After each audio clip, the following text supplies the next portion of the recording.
درود پاک کب کب کہاں کہاں اور کیسے کیسے کام آتا ہے۔ ایک بہت ہی خوبصورت واقعہ، بڑا ایمان افروز واقعہ ہے جو میں آپ کے سامنے پیش کرتا ہوں۔ ایک دوست نے اپنے ایک دوسرے دوست کو قرض دیا، اور جب اس نے قرض دیا تو وہ قرض ایک بڑی اماؤنٹ تھی، 3000 دینار۔ وہ ٹائم آ گیا جب اس ٹائم وہ قرض لینے کے لیے اپنے دوست کے پاس گیا کہ بھائی مجھے میرے پیسے واپس دو، تو اس نے کہا کہ پیسے تو نہیں ہے میرے پاس، میں کولیپس ہو گیا ہوں، بزنس اب میرا ختم ہو گیا ہے، میں تمہاری رقم نہیں دے سکتا۔ اس نے ایک اور ٹائم دے دیا اسے کہ ٹھیک ہے اب اتنے دنوں کے بعد میں دے دوں گا۔ وہ ٹائم بھی گزر گیا، اور جب وہ ٹائم بھی گزر گیا تو اس کے بعد اس دوست نے کہا کہ اب تو پیسے دے دو بھائی، میرا ٹائم پورا ہو گیا ہے۔ پھر نہ دے سکا ٹائم۔ آخر کار معاملہ جو ہے وہ کورٹ میں چلا گیا، قاضی کے پاس چلا گیا۔ اب قاضی نے جس کو پیسے دینے تھے اس کو بلایا اور کہا کہ بھائی آپ کو اس کے پیسے دینے ہیں؟ کہتا ہے ہاں پیسے تو دینے ہیں۔ تو کہا پھر دیتے کیوں نہیں ہو؟ کہا پیسے ہیں ہی نہیں، کاروبار ہی ختم ہو گیا ہے، قرضہ تو لیا تھا، اب میرے پاس بچا ہی کچھ نہیں ہے۔ تو کہا اچھا اب یہ بتاؤ کہ کب دو گے، کیسے دو گے؟ اس نے کہا بس میرے پاس پیسے ہی نہیں ہیں۔ تو کہا اب تمہارے پاس 30 دن کا ٹائم ہے، 30 ڈیز میں یا تو اس کے پیسے لوٹا دو یا 30 دن کے بعد تمہیں قید کر دیا جائے گا۔ یہ شخص اب گھر آیا، پیسے تو تھے نہیں، مگر شاید علماء نے لکھا کتابوں میں، یہ واقعہ کئی بڑی بڑی کتابوں میں لکھا اور درود پاک کے فضائل کی بڑی بڑی کتابوں میں لکھا، اور اس شخص نے سوچا کہ اس نے ایک حدیث پاک پڑھی ہوئی تھی کہ جس میں نبی پاک علیہ الصلوۃ والسلام نے فرمایا ہے، جس کا مضمون ہے کہ جو شخص پریشان ہو، مصیبت زدہ ہو، اسے چاہیے کہ مجھ پر کثرت سے درود پاک پڑھے، کیونکہ درود پڑھنا مصیبتوں اور پریشانیوں کو لے جاتا ہے۔ اب اس عاشق رسول نے سوچا اور تو کچھ ہے نہیں، اب میں درود پاک پڑھنا شروع کرتا ہوں۔ صبح سے لے کر شام تک وہ درود پاک پڑھنے لگ گیا۔ 27 دن گزر گئے، only 3 days left، 3 دن باقی تھے قاضی کے پاس جانے میں۔ 27 دن گزر گئے درود پڑھتے پڑھتے۔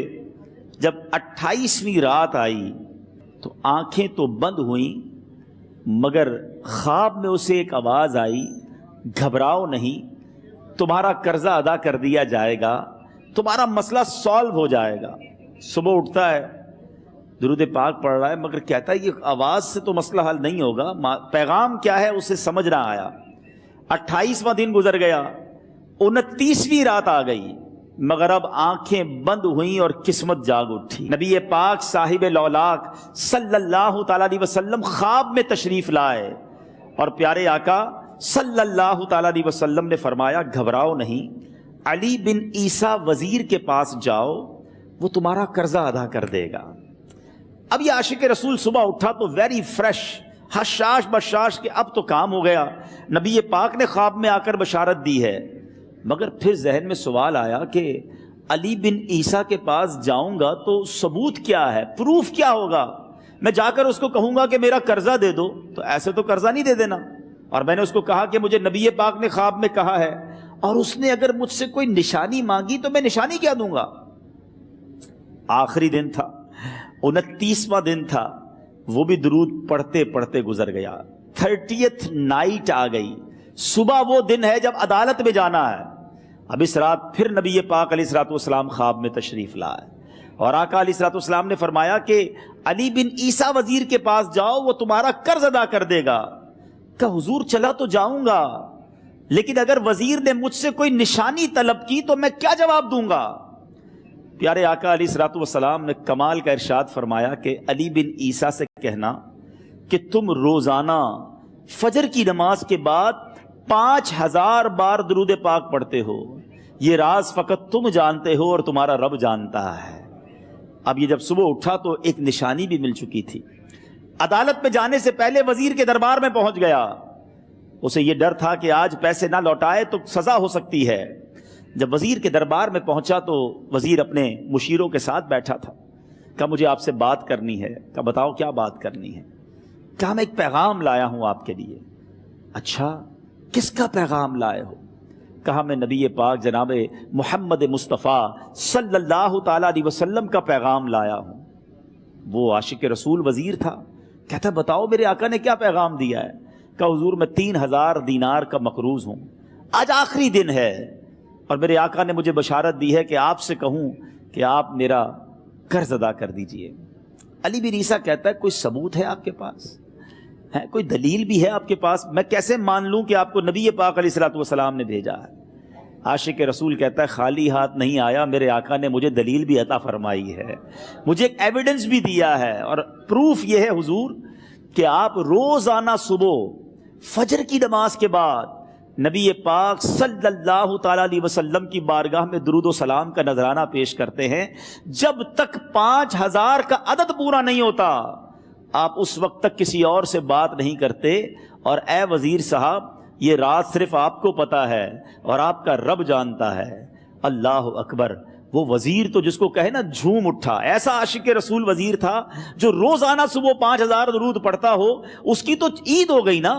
وہ کہتا ہے مرحبا یا رسول اللہ، میرے آقا نے میرے درود قبول کر لیے، اس سے بڑھ کر میرے لیے سعادت کیا ہوگی۔ اب یہ وزیر اپنی سیٹ سے اٹھتا ہے، اپنے کمرے میں جاتا ہے، تھوڑی دیر بعد واپس آ کر اس عاشق رسول کے ہاتھ میں 3000 دینار رکھ کر کہتا ہے حضور پہلے 3000 دینار تو نبی پاک کا حکم کی میں ادب سے بجا لاتا ہوں، میرے آقا نے جو حکم فرمایا یہ 3000 دینار آپ کو پیش کرتا ہوں، حضور ایک اور 3000 دینار لیجئے۔ میرے گھر آپ آئے، اتنی اچھی خبر سنائی، آپ نے قدم رنجا فرمایا، یہ 3000 اس کا نذرانہ ہے، اور ایسا کیجئے 3000 اور لیجئے، اس سے اپنے بچوں کے لیے کچھ چھوٹا موٹا کام شروع کیجئے، اور ایک وعدہ کر کے جائیے آج کے بعد زندگی میں آپ کو جب بھی کوئی کام پڑے میں آپ کا بھائی ہوں، مجھے یہ خدمت کا موقع دیجئے گا۔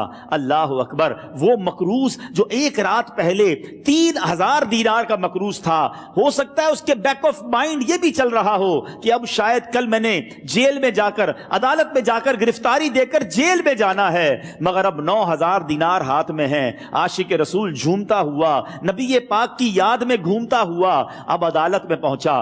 عدالت میں everybody expecting over there کہ آج اس نے آنا ہے اور آ کر کہنا یہی ہے کہ پیسے تو نہیں ہیں، گرفتار کر لو، مگر جا کر اس عاشق رسول نے 3000 دینار جج صاحب کے ہاتھ میں رکھ دیے۔ قاضی کہتا ہے پہلے تو یہ بتاؤ پیسے آئے کدھر سے؟ تم تو کہتے تھے غریب ہوں، تم تو کہتے تھے کاروبار نہیں ہے، ایک مہینے میں اتنی بڑی رقم کا انتظام کیسے ہو گیا؟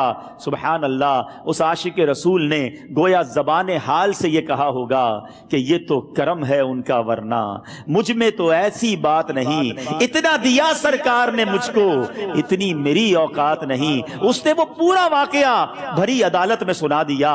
اللہ اکبر! میرے پیارے اسلامی بھائیوں ذرا سوچو پہلے زمانے میں کیسے عاشقان رسول ہوا کرتے تھے، وہ جج وہ قاضی بھی کیسا سرکار علیہ الصلوۃ والسلام کا عاشق تھا۔ اپنی سیٹ سے اٹھتا ہے، بھرے دربار میں بھری عدالت میں وہ اپنے چیمبر میں اپنے کمرے میں جاتا ہے، اور تھوڑی دیر بعد واپس آ کر اس کے ہاتھ میں بھی 3000 دینار ہیں، اور وہ 3000 دینار جو ہے وہ اس عاشق رسول کے ہاتھ میں رکھتا ہے کہ سارا ثواب علی بن عیسیٰ کیسے لے جائے، میں بھی تو نبی پاک کا غلام ہوں، میں تمہارا قرضہ میں ادا کرتا ہوں۔ اچھا، اب ایک اور عجیب سینیریو یہ بن گیا کہ جس نے کیس کیا تھا، جس نے دعویٰ کیا تھا، وہ بھی یہ سارا منظر دیکھ رہا تھا۔ کہتا ہے جج صاحب ذرا رکیے، میں بھی اپنے آقا کا امتی ہوں، اور ایک کام کیجئے قلم کاغذ منگوائیے، اس عاشق رسول کا قرضہ ہی میں معاف کر دیتا ہوں۔ اچھا، اب عاشق رسول نے وہ واپس 3000 دینار جو جج صاحب نے دیے تھے وہ واپس جج صاحب کو دیے کہ حضور یہ پیسے آپ ہی رکھ لیں، قرضہ ہی معاف ہو گیا، اب آپ کے پیسے کا میں نے کیا کرنا ہے؟ جج صاحب کہتے ہیں جو پیسے نبی پاک کے نام پر نکالے ہیں اب مجھے واپس نہیں چاہیے، یہ بھی تم اپنے ساتھ لے جاؤ۔ اللہ اکبر! میرے میٹھے اسلامی بھائیوں، وہ عاشق رسول ایک رات پہلے 3000 دینار کا مقروض ہے، اب 12000 دینار لے کر گھر کو واپس جا رہا ہے۔ اس ایک واقعے کے اندر جو ہم سب کے لیے درس ہے، جو ہم سب کے لیے پیغام ہے، شاعر لکھتے ہیں نا، دکھوں نے تم کو جو گھیرا ہو تو درود پڑھو، دکھوں نے تم کو جو گھیرا ہو تو درود پڑھو، جو حاضری کی تمنا ہو تو درود پڑھو۔ آج ہم بہت ساری پرابلمز میں ہوتے ہیں، یہاں بھی ہو سکتا ہے میرا کوئی بھائی بیمار بیٹھا ہو، کوئی قرضے میں ڈوب گیا ہو، کسی کا کوئی بزنس پرابلم چل رہا ہو، کوئی فیملی ایشو میں ڈسٹرب ہو، آپ کسی بھی پرابلم میں ہیں، خدا کی قسم درود پاک ایسا وظیفہ ہے. لوگ بہت سارے وظائف پوچھتے رہتے ہیں, بہت سارے جناب وظائف کے بارے میں معلومات کرتے رہتے ہیں. سچی بات یہ ہے ہر درد کی دوا ہے صلی علی محمد. ہر درد کی دوا ہے صلی علی محمد. تعویذ ہر بلا ہے صلی علی محمد. تو خدا را اپنی زندگی میں درود پاک کو شامل کر لیجئے, اور آپ بلیو کریں جب آپ نے کثرت سے درود پاک پڑھنے شروع کر دیے, آپ اپنی آنکھوں سے دیکھیں گے آپ کے پرابلم دور ہو رہے ہیں, آپ کی صحت اچھی ہو رہی ہے, آپ کے قرضے اترنے شروع ہو گئے ہیں, روزگار میں آپ کے برکت ہونا شروع ہو جائے گی, آپ کے چہرے پہ نور آنا شروع ہو جائے گا, آپ کی زبان میں اثر آنا شروع